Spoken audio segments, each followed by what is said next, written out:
ಬಹಳ ದಿನಗಳ ಕನಸು ಎಕ್ಸ್ಪಲ್ಸ್ ತಗೋಬೇಕಂತ ಹೇಳಿ ಇವಾಗ ಹೊಸ ಲಾಂಚು ಎಕ್ಸ್ಪಲ್ಸ್ 210 ಅನ್ನ ತಗೊಂಡಿದ್ದೇನೆ. ಒಂದು 2 ತಿಂಗಳ ಹಿಂದೆ ಬುಕ್ ಮಾಡಿದ್ದೆ. 2 ತಿಂಗಳ ಹಿಂದೆ ಬುಕ್ ಮಾಡಿದ್ರು ಕೂಡ ಮೊನ್ನೆ ಗಾಡಿಯನ್ನ ಕೊಟ್ಟಿದ್ದಾರೆ. ಈ ಗಾಡಿ ತಗೊಳ್ಳೋ ಪ್ರೊಸೆಸ್ ಅಲ್ಲಿ ಒಂದು ವಿಷಯ ಗಮನಿಸಿದೆ. ಗಾಡಿಯ ಎಕ್ಸ್ ಶೋರೂಮ್ ಪ್ರೈಸ್ 1,85,000 ಇದೆ.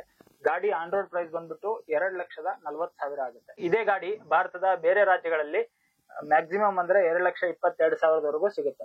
ನಮ್ಮ ಕರ್ನಾಟಕದಲ್ಲಿ 2,40,000 ಸಿಗುತ್ತೆ. ಯಾಕಪ್ಪ ಅಂದ್ರೆ ನಮ್ಮ ಕರ್ನಾಟಕ ಸರ್ಕಾರ ಆರ್ಟಿಒ ಅಮೌಂಟ್ ಏನಿದೆ ಅದು ಹತ್ರ 40,000 ಚಾರ್ಜ್ ಮಾಡುತ್ತೆ. 40,000 ಆರ್ಟಿಒ ರಿಜಿಸ್ಟ್ರೇಷನ್ ಮತ್ತೆ 15,000 ಗಾಡಿ ಇನ್ಸೂರೆನ್ಸ್ ಆಗುತ್ತೆ. 1,85,000 ಇರೋ ಗಾಡಿ 2,40,000 ಬರುತ್ತೆ. ನಾನು ಇನ್ನೊಂದು ವಿಚಾರ ಹೇಳ್ಬೇಕಂದ್ರೆ 2,40,000 ಅಂದ್ರೆ 1,85,000 ಇರೋ ಗಾಡಿ 2,40,000 ಇದರಲ್ಲಿ ಟ್ಯಾಕ್ಸ್ ಬಂತು ಮತ್ತೆ ಆರ್ಟಿಒ ಇನ್ಸೂರೆನ್ಸ್ ಎಲ್ಲಾನು ಇನ್ಕ್ಲೂಡ್ ಆಗಿದೆ ಅಂತ ನಾನು ಅನ್ಕೊಂಡಿದ್ದೆ. ಅಂದ್ರೆ ಈ ಗಾಡಿ ರೆಡಿ ಆಗಿರೋದು 1,85,000 ಎಕ್ಸ್ಪಲ್ಸ್ ಹೀರೋ ಕಂಪನಿಯವರು ರೆಡಿ ಮಾಡಿ ಮಾರ್ಕೆಟ್ ಗೆ ಬಿಡ್ತಾ ಇದ್ದಾರೆ ಅಂತ ಅನ್ಕೊಂಡೆ. ನಂತರ ಗೊತ್ತಾಯ್ತು ಗಾಡಿ ರೆಡಿ ಆಗಿದ್ದು 1,45,000 ಅಂದ್ರೆ ಈ 1,45,000 ಹೀರೋ ಕಂಪನಿಯ ಲಾಭ ಕೂಡ ಇರುತ್ತೆ. ಮತ್ತೆ ಯಾರು ಸೆಲ್ ಮಾಡ್ತಾರೆ ಈ ಎಕ್ಸ್ಪಲ್ಸ್ 210 ಅನ್ನ, ಯಾರು ಶೋರೂಮ್ ತಗೊಂಡು ಜಿಲ್ಲಾ ಕೇಂದ್ರಗಳಲ್ಲಿ ನಗರ ಕೇಂದ್ರಗಳಲ್ಲಿ ಯಾರು ಶೋರೂಮ್ ತಗೊಂಡು ಗಾಡಿನ ಸೇಲ್ ಮಾಡ್ತಾರೆ ಅವ್ರ ಕಮಿಷನ್ ಕೂಡ ಈ 1,45,000 ಇನ್ಕ್ಲೂಡ್ ಆಗಿರುತ್ತೆ. ಈ 1,45,000 ಪ್ಲಸ್ 40,000 ಏನಂದ್ರೆ ಸ್ಟೇಟ್ GST 20,000 ಇನ್ಕ್ಲೂಡ್ ಆಗುತ್ತೆ. ಸೆಂಟ್ರಲ್ GST 20,000 ಇನ್ಕ್ಲೂಡ್ ಆಗುತ್ತೆ.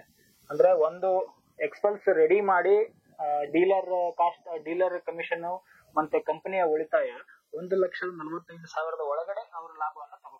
1,45,000ಕ್ಕೆ 40,000 ಸ್ಟೇಟ್ ಮತ್ತೆ ಸೆಂಟ್ರಲ್ GST ನ ಆಡ್ ಮಾಡಿದ್ರೆ 1,85,000 ಆಗುತ್ತೆ.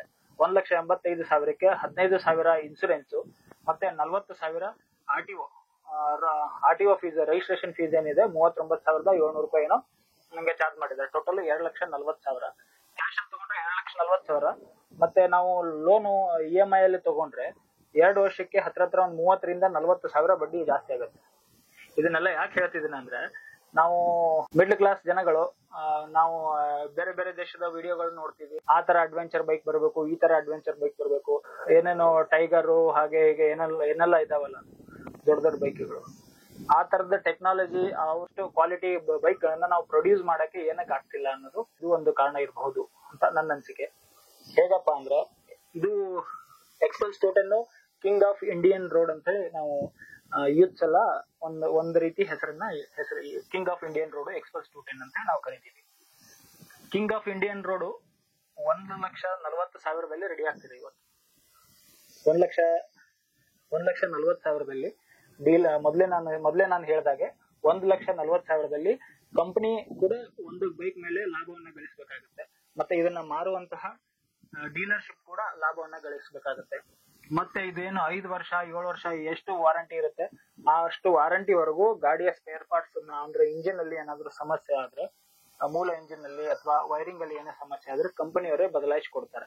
ಈ 1.5 ಲಕ್ಷದಲ್ಲಿ 5 ವರ್ಷದ ವಾರಂಟಿ ಮೇಂಟೈನ್ ಮಾಡಿ ಗಾಡಿಯನ್ನ ತಯಾರಿಸಿ ಡೀಲರ್ಶಿಪ್ ಗಳ ಲಾಭ ಪಡೆದು ಮೂಲ ಮ್ಯಾನುಫ್ಯಾಕ್ಚರ್ಗೆ ಎಷ್ಟು ಲಾಭ ಉಳಿಯುತ್ತೆ. ನಾವು ಹೇಳ್ತೀವಿ ವಿಶ್ವ ಮಾರುಕಟ್ಟೆಯಲ್ಲಿ ಭಾರತೀಯ ಬ್ರ್ಯಾಂಡ್ಗಳು ಪ್ರಜ್ವಲಿಸಬೇಕು ಅಂತ ಹೇಳಿ. ಕಿಂಗ್ ಆಫ್ ಇಂಡಿಯನ್ ರೋಡ್ ಅಂತ ಗಾಡಿ 1,40,000 ರೆಡಿ ಆಗುತ್ತೆ. ಅವ್ರ ಲಾಭವನ್ನೇ ಅಷ್ಟಕ್ಕಷ್ಟೇ ಉಳಿಸ್ಕೋತಾರೆ. ಇನ್ನು ನಾವೆಲ್ಲಿ ವಿಶ್ವ ಮಟ್ಟದಲ್ಲಿ ಪ್ರಜ್ವಲಿಸಬಹುದು. ಒಂದು ಗಾಡಿ ಮೇಲೆ ಕನಿಷ್ಠ ಅಂದ್ರೆ 1 ಲಕ್ಷ ರೂಪಾಯಿವರೆಗೂ ಸರ್ಕಾರವೇ ತೆಗೆದುಕೊಳ್ಳುತ್ತೆ ತೆರಿಗೆ ಮುಖಾಂತರ. ಒಂದು ಗಾಡಿ ಬರೀ 2 ವೀಲರ್ ಎಕ್ಸ್ಪಲ್ಸ್ 210 1,45,000 ರೆಡಿ ಆಗೋ ಗಾಡಿ ಗ್ರಾಹಕನ ಕೈಗೆ ಬರೋಷ್ಟರಲ್ಲಿ 2,40,000 ಆಗುತ್ತೆ. ಇದರಿಂದ ನಮ್ಮ ಟ್ಯಾಕ್ಸ್ ಸಿಸ್ಟಮ್ ಮತ್ತೆ ಇಷ್ಟೆಲ್ಲ ಅಂದ್ರೆ ಪ್ರತ್ಯಕ್ಷವಾಗಿ ಪರೋಕ್ಷವಾಗಿ ನಾವು ಸಾರ್ವಜನಿಕರು ಮಿಡ್ಲ್ ಕ್ಲಾಸ್ ಇರಲಿ, ಲೋವರ್ ಮಿಡ್ಲ್ ಕ್ಲಾಸ್ ಇರಲಿ, ಅಪ್ಪರ್ ಮಿಡ್ಲ್ ಕ್ಲಾಸ್ ಇರಲಿ, ಉದ್ದಿಮೆಗಳಿರಲಿ ಅತಿ ಹೆಚ್ಚು ತೆರಿಗೆಯನ್ನ ಜಗತ್ತಿನಲ್ಲಿ ಅತಿ ಹೆಚ್ಚು ತೆರಿಗೆಯನ್ನ ಪಾವತಿಸುವವರು ಭಾರತೀಯರು. ಇಷ್ಟೆಲ್ಲ ನಾವು ಹಣವನ್ನ ಪಾವತಿಸಿದ್ರು ಕೂಡ ವಿಶ್ವ ಮಟ್ಟದಲ್ಲಿ ಭಾರತ ಏಕೆ ಪ್ರಜ್ವಲಿಸುತ್ತಿಲ್ಲ ಅನ್ನೋದು ಈ ವಿಡಿಯೋ ಮುಖಾಂತರ ತಮಗೆ ಬಿಡ್ತೀನಿ. ತಮ್ಮ ಅನಿಸಿಕೆಗಳನ್ನ ಕಮೆಂಟ್ ಮಾಡಿ. ನಮಸ್ಕಾರ.